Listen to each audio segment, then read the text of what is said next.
I'm here to see a lot of new ideas, to get inspired and to meet promising new startups which could lead up new trends in the area of the Internet of Things. And so far we have one day passed, and wow, I'm really overwhelmed by all the cool ideas which are out there. I especially like the 3D printer idea, that I can buy a 3D printer for $750 and set up my own 3D printing service and then construct my own things. And also I like the project of learning how electronic works in an open source approach. And well, too many ideas flowing around which make me think that how can I connect that to all that other ideas which I have, and how we can really contribute and change the world. Because one sentence which I heard was, if you want to make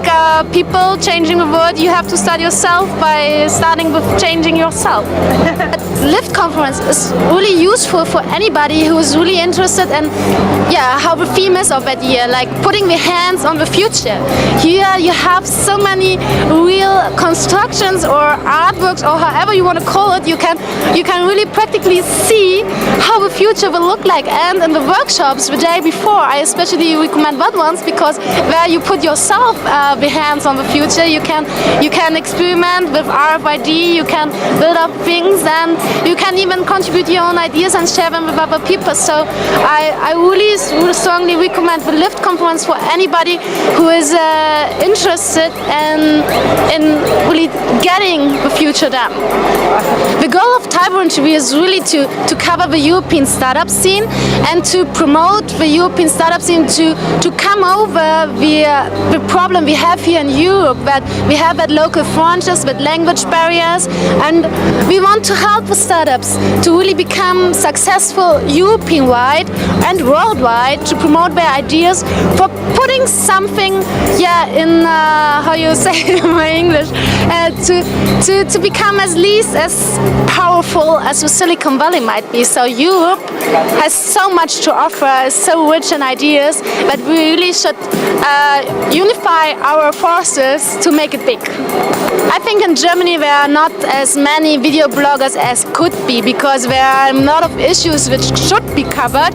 So I'm one of the video bloggers which is covering entrepreneurship and the startup scene.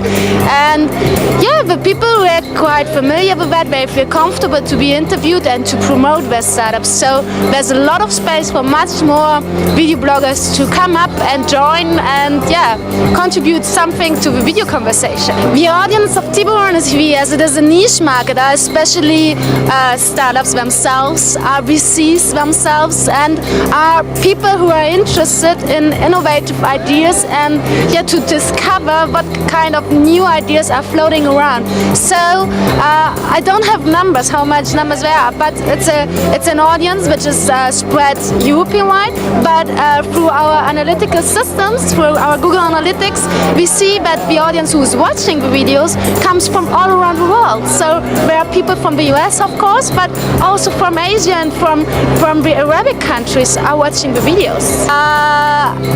As the people already have a project when they introduce their idea,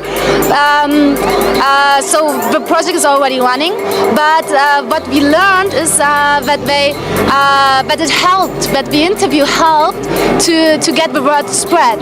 So there afterwards came some startups up to us saying, wow, the video worked. We were approached by VCs after the video was launched because they were convinced of our idea. So it made some little additional help, but of course the startup has to be convincing itself, because only a good idea will be recognized.